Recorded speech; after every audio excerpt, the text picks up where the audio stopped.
각이 살아있는 정치평론 시사정각 시작하겠습니다. 오늘은 김진전 중앙일보 논설위원, 최창렬 용인대 특임교수 두 분 모셨습니다. 어서 오세요. 예.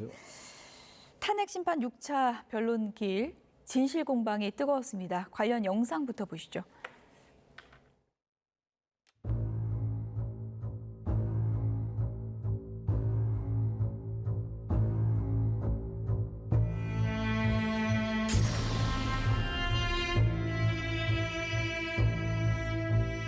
데리고 나오라고 지시한 대상이 국회의사당 안에 있는 국회의원들 맞죠? 정확히 맞습니다.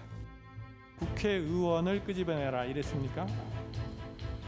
안에 있는 인원을 끄집어내라 이랬습니다. 곽 전 사령관의 발언에는 어이가 없다는 듯 엷은 미소를 보이기도 했습니다. 다짜고짜 전화해서 의결 정족수 안 되게 막어라, 끄집어내라, 이것이 가능한 얘기인지.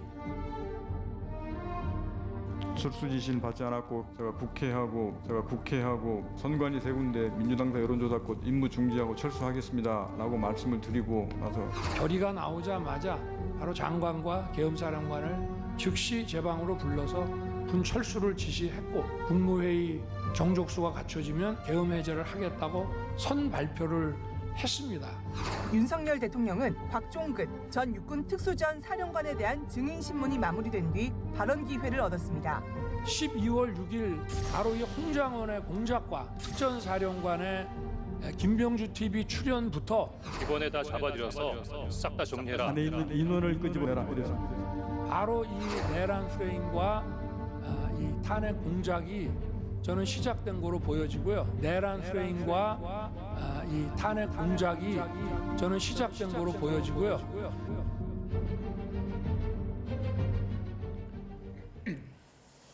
네, 이것은 탄핵 공작이 아니냐면서 윤석열 대통령이 두 사람을 지목했습니다. 홍장원, 곽종근 이렇게 해서 탄핵 공작이 시작됐다. 이런 의혹을 윤석열 대통령이 제기한 건데요. 어떻게 보셨습니까? 탄핵 소추가 공작이라는 프레임을 제시한 것은 처음이죠.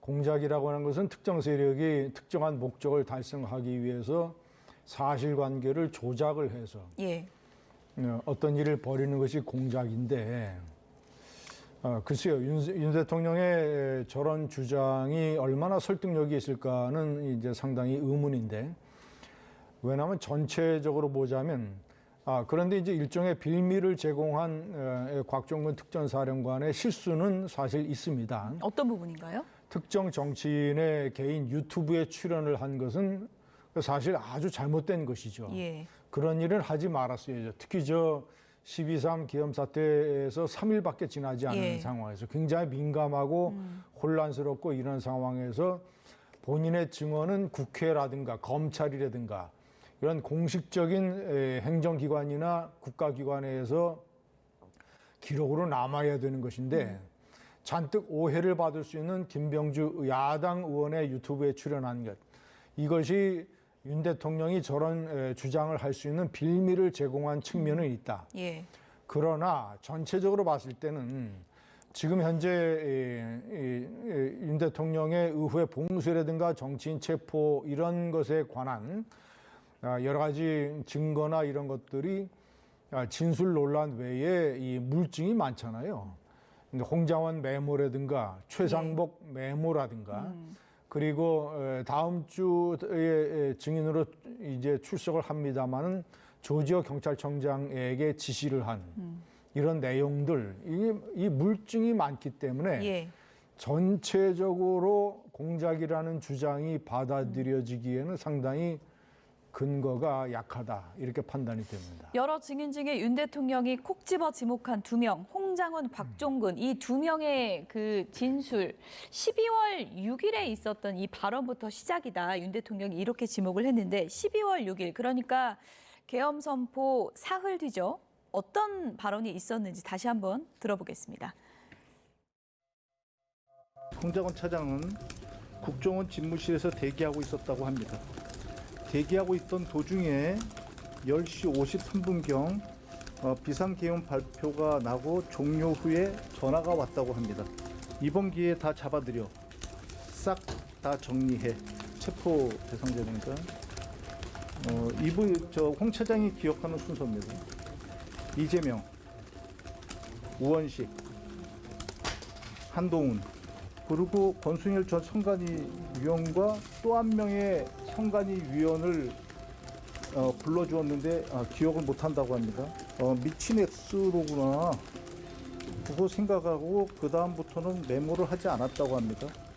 원회의장으로 가서 일부 들어갔던 인원이 있고 밖에 일부 있던 인원들이 있었는데 제가 그 조치를 하면서 전임 장관으로부터 국회의사당 안에 있는 의원들을 밖으로 이렇게 좀 빼내라. 네, 공교롭게도 같은 날 이뤄졌던 저 두 사람의 증언, 정치인 체포 관련한 저 증언이 탄핵의 시작이었다. 이게 윤석열 대통령의 지적인데요. 어떻게 들으셨습니까? 어제 윤 대통령 얘기는 저게 탄핵 공작이다라는 얘기 아니에요. 예. 내란 프레임이다 이런 단어를 썼어요, 정확하게. 근데 이제 윤 대통령 측은 그쪽으로 프레임을 바꾸려고 작정한 것 같아요. 지난 1월 25일 날 이제 윤 대통령 변호인단에서 말이죠. 윤곽근 변호사가 한 얘기가 제가 기억이 납니다. 그때 TV에 다 보도가 됐는데, 중계가 됐는데 공수처 그리고 법원, 경찰 이 민주당의 이 지휘를 받아서 실체적인 내란 행위를 일으킨 거다라는 취지의 단어를 썼어요. 그 1월 25일이니까 제법 됐습니다. 근데 어제 대통령이 말씀한 저것과 저 얘기가 일맥상통하는 거죠. 내란 공제, 내란 프레임. 이건 뭐 똑같은 얘기예요. 민주당 지휘하에 실체적인 내란 행위를 한 거다. 공수처와 법원과 경찰이 이렇게 얘기를 했단 말이에요. 그러니까 그런 프레임으로 가는 건데 우리 김진우 의원 말씀처럼 어제 이제 곽정근 전 사령관의 얘기 중에서 요원이다 인원이다 이걸 가지고 굉장히 좀 설왕설래했어요. 그리고 정영식 재판관이 분명히 얘기해라 이런 얘기도 했잖아요. 좀 헷갈린다 이런 취지로 얘기를 했단 말이죠. 그러다 보니까 어떤 지원의 신빙성 이런 것들에 대한 문제가 제기되는 것 같은데 어제 다들 보셨겠습니다만 전반적인 어제 6차 변론에서의 그 곽정근 사령관의 얘기는 일맥상통해요. 그리고 이전하고도 바뀐 게 그럼요. 없다. 그리고 이따 말씀을 나누겠습니다만 기본적으로 150명이라는 얘기를 어제 김현태 단장이 얘기를 했다고요. 그럼 150명의 인원을 국회의원이 아니면 누가 150명이 들어가 있겠어요? 이게 정확히 150명은 정적수 아니에요. 의결 정적수 아닙니까? 계엄을 해제하기 위한. 그 150명이라는 단어는 어제 그 김현태 특임 단장이 얘기를 했다고요. 근데 이건 오히려 곽정근 사령관이 얘기를 안 했다는 거예요. 안 했어요. 150명은 저한테 들어본 적이 없다는 얘기이기 때문에 전반적인 맥락에서 말이죠. 물론 이제 그 5차 변론에서의 이진우 사령관이 이런 사람들은 계속 답변을 거부하고 그랬습니다만 제가 볼 때 어제의 그 곽정근 전 사령관의 얘기고 김현태 전 사령관의 김현태 단장의 얘기를 이렇게 종합해보면 말이죠. 흔들 게 하나도 없고 지금 대통령이 얘기하는 내란의 프레임이다? 이건 받아들이기 어렵죠. 이 지금 탄핵소추 의결된 게 뭡니까? 무장한 명령이 국회에 들어가서 헌법을 위반한 여지가 있기 때문에 지금 탄핵소추가 의결된 거잖아요. 근데 이거 갑자기 11월 3일 날 비상계엄이 선포됐고 11월 6일 날인데 사흘 만에 무슨 프레임을 짜고 무슨 공작을 합니까? 이게 논리적으로 맞지가 않죠. 어쨌든 곽정근 전 사령관 진술이 일맥상통한다라고 이제 얘기는 해주셨는데 윤석열 대통령 측에서는 이제 세부적인 표현을 보면 진술이 계속 바뀌고 있다 이런 부분을 지적했습니다.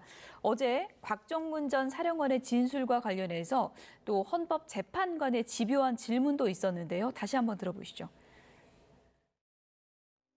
그러니까 윤석열 대통령께서 그 당시에 증인한테 데리고 나오라고 지시한 대상이 국회의사당 안에 있는 국회의원들 맞죠? 정확히 맞습니다.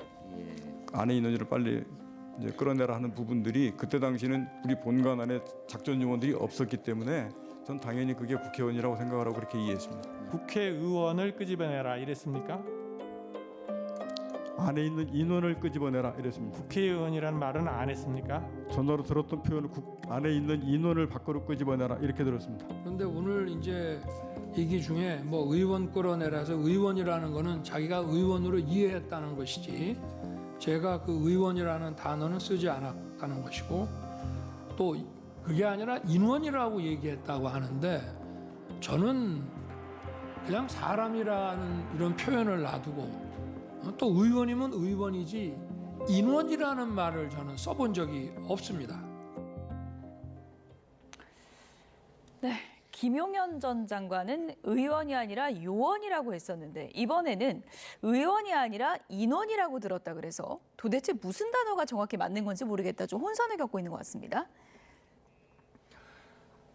당시에 굉장히 혼란스럽고 복잡하고 예. 긴박한 상황이었습니다. 그런데 비화폰이기 때문에 녹취가 되지 아니하고 그러면 곽종근 사령관뿐만 아니라 일반인들도 과연 그때 전화 통화에서 오간 워딩을 얼마나 정확하게 기억할 수 있겠는가? 그것은 사실 100% 정확하게 기억을 하는 것은 불가능하거든요. 예. 그러니까 이런 가능성도 있을 수 있죠. 우리가 군대에서 인원이라는 표현들을 아주 자주 씁니다. 인원이 몇 명이야? 뭐 예를 들면 뭐 인원들을 동원을 해서 이런 표현들.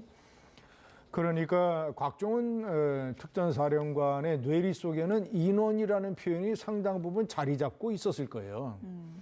그러면 대통령이 의원이라고 얘기를 했는데 인원이라고 지금 기억을 할 수도 있고 대통령이 인원이라는 표현을 해서 인원으로 기억을 할 수도 있고 대통령이 사람이라는 표현을 썼는데도 특전사령관이 인원이라는 기억으로 할 수가 있습니다.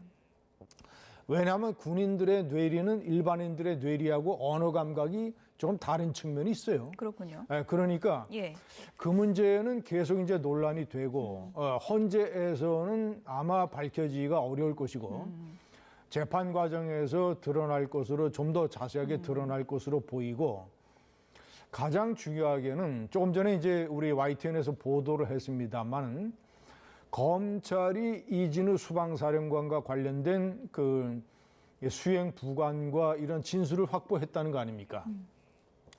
당일 이진우 수방사령관이 카니발 형태의 지휘 차량 안에 있었어요. 예. 수행 부관하고 둘이. 예.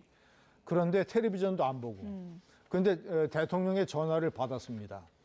그런데 그 차량이 대단히 밀폐된 구조이기 때문에 스피커폰을 하지 않았지만 대통령의 음성이 그대로 다 그 차 안에 울려 퍼진 거 아니에요. 그래서 수행부관이 그거를 듣고 이 총이라는 단어, 총을 쏴서라도 문을 부수고 들어가라. 그리고 4인 1조가 돼서 들쳐업고 나와라. 그리고 계엄령을 2차, 3차 할 수 있다. 이런 세 가지 핵심적인 것을 수행부관이 다 들었고 가장 중요한 것은 그 대화 목소리가 블랙박스에 다 녹음이 됐다는 거 아닙니까? 그런데 이진우 수방사령관이 수행부관이 듣기로는 이해하기로는 블랙박스를 지워라라는 뜻으로 블랙박스를 한번 들여다봐라 라는 지시를 내렸고 수행부관이 블랙박스 내용을 지우라는 뜻으로 받아들여서 그거를 다 지웠다라는 거 아닙니까? 만약에 그것을 지우지 않고 블랙박스 녹음이 그대로 있다고 하면 저런 수많은 증인들 부르고 헌재에서 시간을 써서 이렇게 다툴 필요가 아예 없는 것이죠. 가장 핵심적인 윤 대통령의 지시 내용이 블랙박스에 녹취가 되어 있으면. 예. 그런데 이제 그것도 삭제됐으니까 예. 가장 중요한 것은 그러니까 이 150명이라는 단어 그리고 이제 이 김현태 단장이 그래서 김현태 단장이 곽종근 사령관으로부터 얘기를 들을 때 150명이 아직 안 됐다고 하니 들어갈 수 있겠는가? 들어가서 인원들을 끄집어내라라고 지시한 게 아니라 예. 사정적으로 얘기했다는 거 아닙니까? 김현태 단장의 증언이. 예. 넘으면 안 되는데 뭐 이렇게 얘기를 했다는 그렇죠. 거죠. 예. 안 된다고 하니 내가 150명이 넘어서면 안 된다라고 얘기한 게 아니라 예. 그러니까 누구한테 전화를 받고 150명이 넘어서는 안 된다고 하니 들어갈 수 있겠는가라고 얘기했다는 거 아닙니까? 예. 사정적으로. 예. 그러니까 곽종근 사령관은 대통령으로부터 얘기를 듣고 상당히 충격에 빠져서 이 명령을 내가 어떻게 이행을 해야 되느냐라는 것을 고민하다가 김현태 단장한테 들어가서 끄집어내라라고 얘기를 하지 아니하고 들어갈 수 있겠는가라고 사정적으로 얘기했다는 거 아니에요. 그런데 당시에 150명 숫자라는 거를 기억하지 못하고 있다가 김현태 단장이 헌재에서 그 증언을 한 거 아닙니까? 150이라는 단어가 튀어나왔다고. 예. 그러니까 이것이 사실 윤 대통령 측의 결정적으로 불리한 단어가 돼버린 것이죠. 150명이요? 예. 150명은 국회의원 아니면 아무런 연관성이 없는 단어 아닙니까? 150명이라는 단어가 튀어나왔다는 것은 국회의원들을 끄집어내라는 대화가 오고 갔다는 것을 예.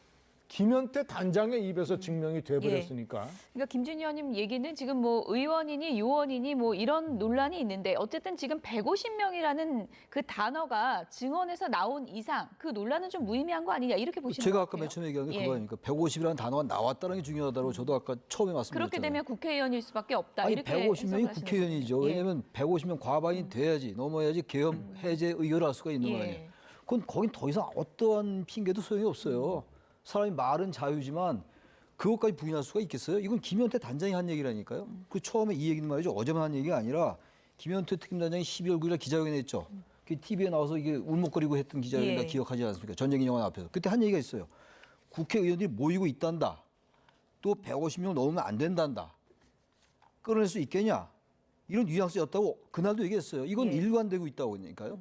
그 이 부분을 자꾸만 다른 얘기를 들어서 요원이다, 인원이다, 사람이다 이거는 헷갈릴 수 있어요. 그리고 그거야말로 정확하게 기억했으면 더 좋았을 텐데 그거야 어떻게 하겠어요. 근데 그것이 전반적인 이 상황, 이 사태의 본질을 훼손할 수 없다라는 거예요. 150이라는 단어가 있기 때문에. 저도 그건 처음에 저도 말씀드렸습니다만 이게 가장 정확한 겁니다, 이게. 근데 어쨌든 윤석열 대통령 측에서는 이게 이제 워낙에 좀 핵심적인 증언의 대목이다 보니까 국회의원을 끌어내라고 지시했다라고 최초 발언이 지금 기억에 의해서 이제 어쨌든 핵심 단어가 바뀌는 상황이 되다 보니까 이렇게 되면 어떻게 보면 균열이 생기는 거 아니냐, 신빙성에 이런 주장이거든요. 그건 어떻게 보세요? 그 완벽한 것에 비하면 균열이 맞죠. 그러나 전체를 좌우할 만한 커다란 균열은 안 될 것이다. 토대는 흔들지 못한다. 토대는 흔들지 못한다. 왜냐하면 헌재에서는 상당히 크고 종합적으로 봅니다. 이런 개별적인 어떤 언어의 논란이라든가 이런 일부의 부분보다는 전체적으로 계엄을 한 것이 합법이었냐, 합헌이었냐, 그리고 의회 봉쇄에 관한 여러 가지 증거들을 어떻게 해석을 해야 되느냐. 체포죠. 예를 들어서 대통령이 홍장원 차장을 이제 공작의 주체라고 비난을 했는데 대통령이 홍장원 차장에게 이번 기회에 싹 잡아들여 정리해라고 얘기한 것은 윤석열 대통령도 시인을 하잖아요. 내가 잡아들이라는 게 정치인들이 아니라 간첩들이다.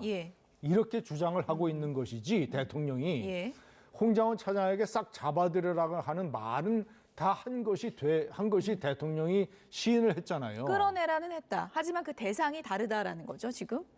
아니, 간첩이라는 주요 거죠. 정치인들 체포.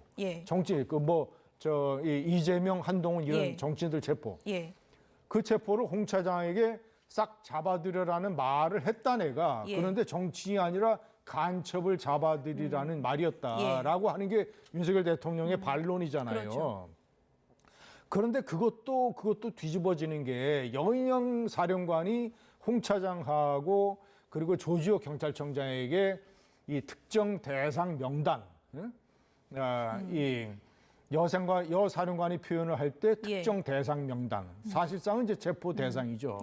그 명단을 불러줬고 메모가 있고 그 명단에 검거에 협조해달라는 얘기를 받았다고 조지호 경찰청장이 또 얘기를 하고 있고. 그러니까 헌재가 채택을 하고 분석을 하는 대상이 일부의 언어 논란만이 아니다. 헌재는 항상 종합적으로 봅니다. 그러면 그런 헌재의 종합적인 판단을 과연 윤석열 대통령 측에서 뚫고 나갈 수가 있을 것이냐. 그럼 물증들은 그럼 어떻게 할 것이냐. 최상목 메모라든가 홍장원 메모라든가 그리고 저 세상에 다 나와 있는 포고령 이런 물증은 그럼 어떻게 할 것이냐. 어쨌든 어제 6차 변론기일에서는 국회의원 끌어내라 이 대목과 관련해서 이제 진실 공방이 오갔던 거고 윤석열 대통령이 이제 발끈하면서 의결 정족수 안 되게 막아라 다짜고짜 이런 지시를 공직사회에서 상하간에 그런 상황에서 할 수 있다는 게 가능한 얘기냐 이렇게 또 반론을 하기도 했습니다. 그래서 그 반론이 할 수 있죠. 그럼 저도 반론할 수 있어요. 이런 상황 속에서 그래 야당이 탄핵을 좀 남발하고 입법을 마음대로 했고 예산 삭감했기로 서니 그렇게 할 수 있습니까? 공직사회에서 계엄할 수 있어요? 마찬가지 논란이에요. 그건 할 수 있는 얘기예요. 그러니까 지금 윤 대통령이나 윤 대통령 측은 어떻게든 반론을 계속 제기하면서 프레임을 바꾸려 하는 거 아니에요? 명백하게 드러났어요. 내란 프레임, 탄핵 공작. 이건 대통령의 언어였어요, 어제. 그러니까 계속 부단하게 이런 이슈를 제기하고 있는 거죠. 처음에 이제 지난달부터 계속 이제 그 헌재 절차적 문제 같은 거, 또 공수처의 뭐 수사권 같은 거 이런 거 얘기하다가 이제 또 다른 쪽으로 바꾸는 거예요, 프레임을. 좀 그럼에도 불구하고 지금 계속 얘기를 나누고 있습니다만 너무나 명백해. 특히 이제 이따가 얘기 나올지 모르겠는데 비상입법기구 같은 거. 아니 도대체 비상입법기구가 왜 필요하죠? 그러니까 이건 의원을 빼내고 자식을 다 떠나가지고 비상입법기구를 했다는 얘기는 국회 활동을 방해하려 했던 그런 의지가 많이 보이는 거예요. 국회 활동 방해라는 게 뭡니까? 그게 국헌문란이에요. 형법 91조에 나와 있는. 그럼 명백한 거 아니겠어요? 그러니까 어제 나왔던 여러 가지 논란 같은 거 의원이나 요원이나 사람이냐 뭐 그 과정에서 불가피하겠습니다만 우리가 계속 얘기하고 있는데 이게 전반적인 큰 틀을 바꿀 수가 없다고요.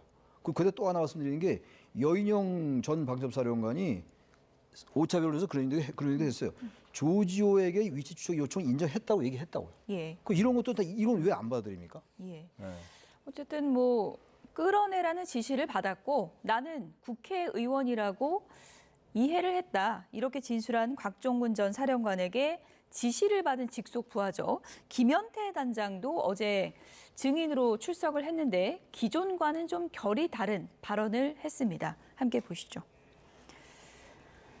네, 지난해 12월 기자회견 때와 어제 말이 좀 달라졌습니다.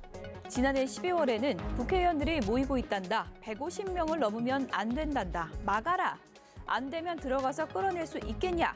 이런 뉘앙스였다라고 했는데 어제는 일단 끌어내라는 지시가 없었고 있었다고 한들 안 됐을 것이다. 이런 얘기를 했습니다. 네, 케이블 타이에 관련해서도 진술이 좀 달라졌습니다. 지난해에는 인원을 포박할 수 있으니 케이블 타이 잘 챙기라고 다시 한번 강조했다. 그러니까 인원 포박용이라고 얘기를 했다면 어제는 문을 잠궈야 하는데 케이블 타이 넉넉하게 챙겨라고 지시했다. 문을 봉쇄할 목적이었다. 이렇게 답변을 했습니다. 민주당 부승찬 의원은 이 달라진 진술이 국민의힘에 회유당한 거 아니냐. 오늘 아침에 이렇게 얘기하기도 했어요. 회유라기보다는 이제 한 달이 지났지 않습니까? 그동안에 김현태 단장은 내란 중요 종사 혐의로 지금 형사 재판을 받고 있고 그래서 한 달 동안에 변호사와 상의를 한 측면이 많을 것이라고 봅니다. 헌재에서 어떻게 증언을 해야 형사 재판에서 내가 불리하지 않을 수가 있느냐. 왜냐하면 자신의 부하들이 국회 본청에 들어간 행동이 의원들을 끌어내기 위한 것이라고 하면 형사재판에서 상당히 중하게 이 처벌이 될 수가 있잖아요.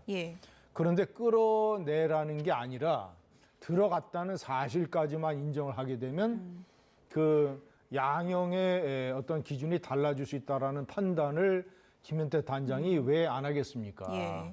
저는 회유보다는 변호인 간의 어떤 자신의 국명을 위한 이런 전략의 발생이라고 보고 그리고 이제 케이블 타이 부분은 명확하게 말이 바뀐 부분이고 그런데 그 앞에 국회에서 한 달 전에 한 증언은 정확하게 우리가 워딩을 보면 아까 이제 YTN에서 자막에 띄웠습니다만 이러이러한 뉘앙스의 지시를 들었다라고 표현을 해요.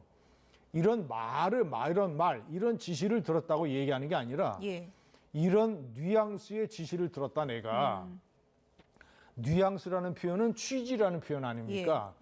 그러니까 이러이러한 국회의원들을 끌어내라는 취지의 지시를 들었다. 이것이 예를 들자면 아까 조금 전에 말씀드린 대로 곽종근 사령관이 단장에게 사정조로 얘기를 해서 안으로 들어갈 수 없겠느냐. 이것을 김현태 단장은 나는 들어가서 의원들을 끌어내라는 지시로 뉘앙스로 이해를 했다라고 한 달 전에 얘기한 것이죠. 그래서 그 부분은 뭐 조금 그런 측면이 있습니다. 예.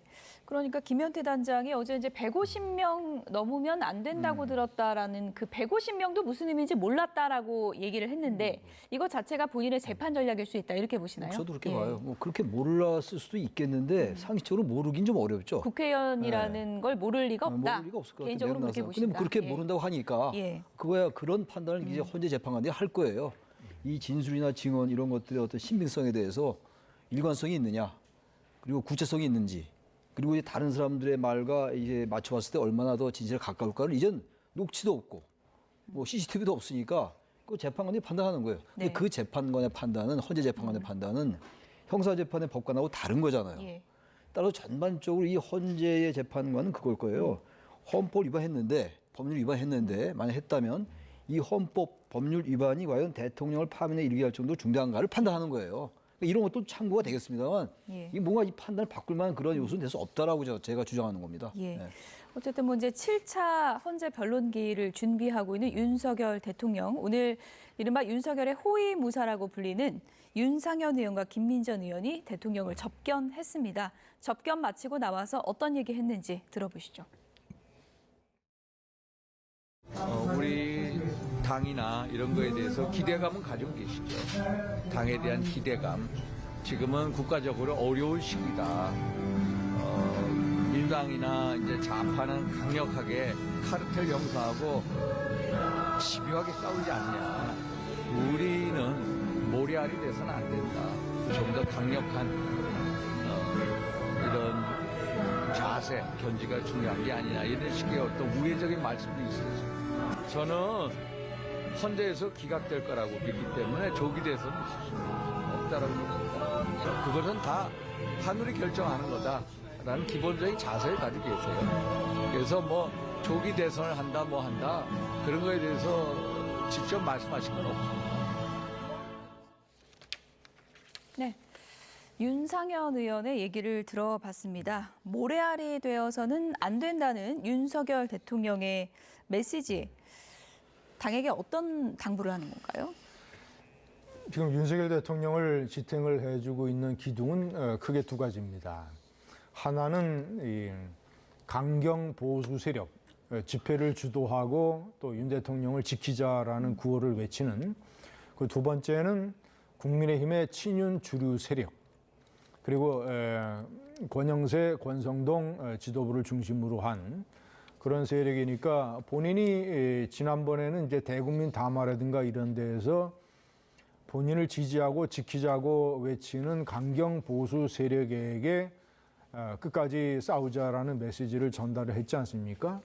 이번에는 또 하나의 기둥인 국민의힘을 향해서 끝까지 나를 지키는 방향으로 이 주류가 뭉쳐달라. 그래서 이제 이 당 밖의 강경 보수 세력과 연대를 해서 예. 이거 끝까지 싸울 만한 계제가 현재 된다.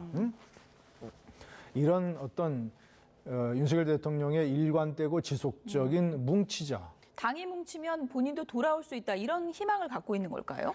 저는 그 부분에 대해서 두세 가지의 제 생각을 가지고 있습니다. 예. 첫째는 윤 대통령은 뭐 높은 확률은 아니더라도 이런 식으로 헌재에서 다퉈보면 기각이 될 수도 있겠구나라는 생각을 지우지 않고 있다. 예. 첫째는 갖고 있다. 두 번째는 만약에 탄핵이 인용이 돼서 내가 대통령 자리에서 물러난다 하더라도 내가 이런 식의 입장과 스탠스를 전략을 취함으로써 만약에 형사재판에서 내가 내란죄 혐의에 관해서 무죄를 받게 된다면 그러면 나는 비록 대통령 자리에서 물러나지만 내가 이제 강경 보수 중심 세력의 하나의 리더가 될 수 있다. 예.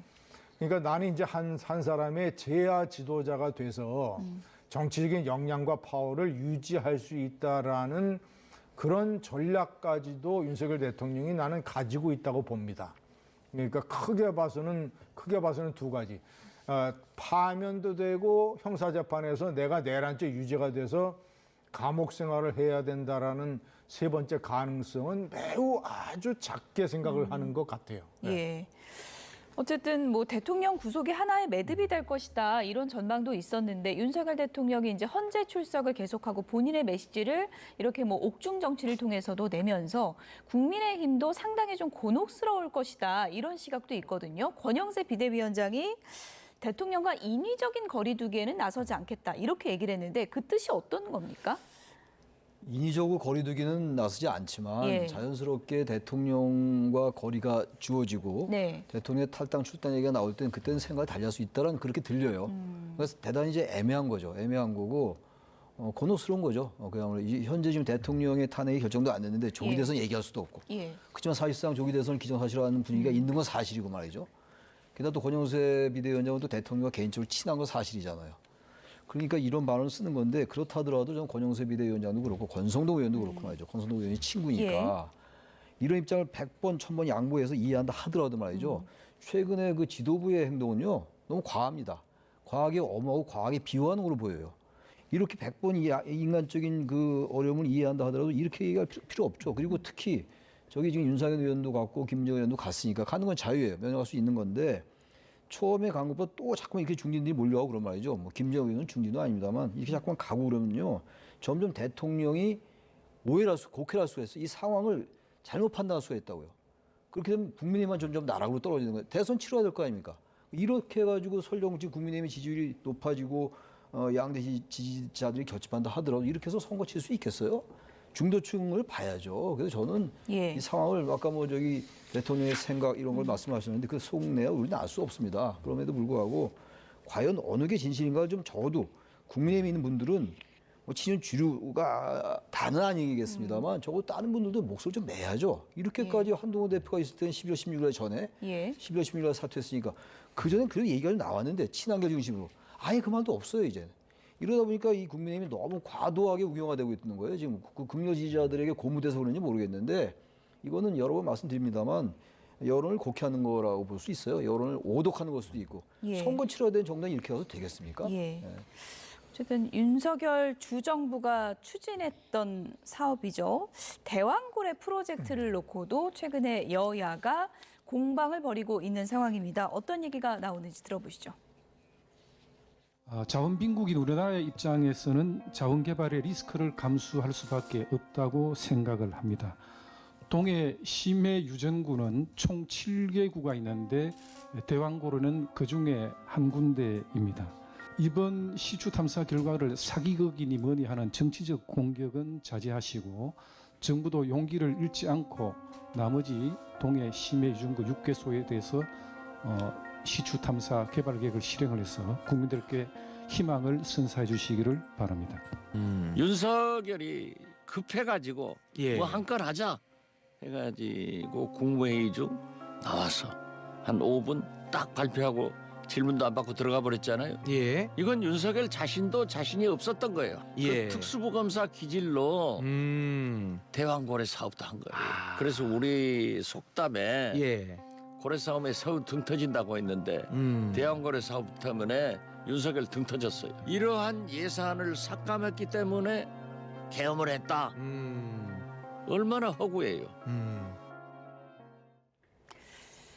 네, 박지원 의원이 SNS에 쓴 표현을 그대로 빌리자면 이거 거짓말이었다, 뻥이었다 이렇게 드러난 거다라는 거고 국민의힘은 아직 희망이 남아있다 이런 입장인 것 같은데 어떻게 보는 게 맞을까요? 윤 대통령과 국민의힘에게는 악재죠. 그리고 보다 중요하게는 산업통상부에서 설명을 하면서 지난번 1차 발표 때 정무적인 판단이 개입이 됐었다. 이런 표현을 썼어요. 정무적이라고 하는 것은 사실 정치적으로 홍보를 하기 위한 측면이 있었다. 이런 얘기 아닙니까? 가장 대표적으로 삼성전자 시가총액의 5배에 해당되는 최대 매장량 이런 얘기까지 했었는데 약 2,000조. 결론적으로 말씀드리면 이거는 악재고 제2의 어떤 그 엑스포 그때 유치 경쟁 참패 이런 것으로 이제 거론이 될 수 있는 것이고 앞으로 어떻게 할 것인가. 예산이 배정이 안 됐기 때문에 해외 기업들의 자본을 유치해서 시추를 계속하겠다고 하는데 그것이 만약에 가능하다면 계속해도 저는 무방하다고 생각을 합니다. 예. 국민의힘의 설명대로 시추라고 하는 것이 한 번 해서 성공하는 게 아니잖아요. 우주선 로켓 발사하고 비슷한 겁니다. 수없는 어떤 이 실패를 많이 해서 이제 성공을 하는 것인데 예. 제가 결론적으로 판단할 때는 만약에 5월 달에 조기 대선이 있게 되면 다음 정권의 과제로 넘어갈 것 같아요. 예. 다음 정권에서 결정을 해야 이 해결될 문제로 봅니다. 박 전 의원은 콕 집어서 예산 삭감했다고 이 부분에 대해서 뭐라고 하더니 그래서 계엄했다고 하더니 이거 삭감하기 잘한 거 아니냐 결과적으로 이렇게 또 반문을 했습니다. 저도 그런 생각이 들어요. 예. 저 예산 많이 배정했으면 어떡할 뻔했습니까? 결과적으로 잘한 것 같고 당연히 다음 정권으로 남겨야죠. 만약 기각이 돼서 대통령이 복귀 안 나오면 몰라도 말이죠. 그리고 예산 얘기 나왔으니까 얘기인데 미국은 말이죠. 이 셧다운이 아주 일반화돼 있어요. 꽤 많잖아요. 우리 많이 보지 않습니까? 셧다운 되면 그게 여서야 되니까 가능하거든요. 여서야 되니까 셧다운 되면 여당이 동의해 주니까 다시 돌아가고 그래요. 셧다운은요. 우리나라하고 아주 성격 자체가 달라요. 봉급도 못 줘요. 일반 공무원의 봉급도 동결되는 건데 셧다운 했다고 미국이 비상경험 하나요? 안 하잖아요. 뭐 미국과 우리나라 제도가 다르다고 그러는데 제도가 다르다고 이렇게 비상경험 합니까? 저런 식으로 자꾸 예산 그리고 탄핵 남발, 뭐 입법 독재 이래서 계엄했다? 이게 국가 비상사태다? 그런 논리가 언제까지 통할까요? 예, 그 말씀 제가 또 첨언합니다. 아니 그거는 상당히 이론의 여지가 있습니다. 미국에서 예산 전쟁이 벌어지는 것은 한국하고 사유가 180도 달라야 뭐냐면 연방 정부가 이 차입 부채를 어느 정도까지 늘릴 수 있느냐를 부채 한도 문제를 놓고 항상 대결을 해서 이제 셧다운 문제가 발생을 하는데 한국에서는 그게 아니잖아요. 검찰, 경찰, 감사원 특수활동비와 특정 업무 경비, 수사 활동에 필요한 경비 완전히 다 삭감을 하고 또 대왕거래 시추 예산이라든가 또는 기타 등등 원자력 산업 지원 예산이라든가 나라에 필요한 예산을 칼을 휘두르해서 잘라가지고 그것이 윤 대통령을 자극하고 이 계엄 쪽으로 몰고 간 측면은 분명히 있는 것이죠. 그러니까 미국하고 비교할 상황은 전혀 아니죠. 저도 한마디 드리는 게 간략하게 부탁드립니다. 이게 전혀 이제 상황이 다르죠. 제도가 다르니까. 근데 셧다운하고 우리하고는 다른데 그렇다고 지금 이 헌법과 이 계엄법에 나와 있는 요건이 전혀 안 맞아요. 예산 때문에 깎아서 계엄을 했다는 게 전혀 논리의 비약이라는 말씀 드리는 겁니다. 예, 어쨌든 뭐 대왕굴의 1차 시추는 이제 마무리가 된 거고 여기서 마침표일지 아니면 차기 정부에서 이어져 나갈지 이 부분은 좀 기다려 보겠습니다. 김진전 중앙일보 논설위원 최창렬 특임교수 두 분이었습니다. 고맙습니다. 네.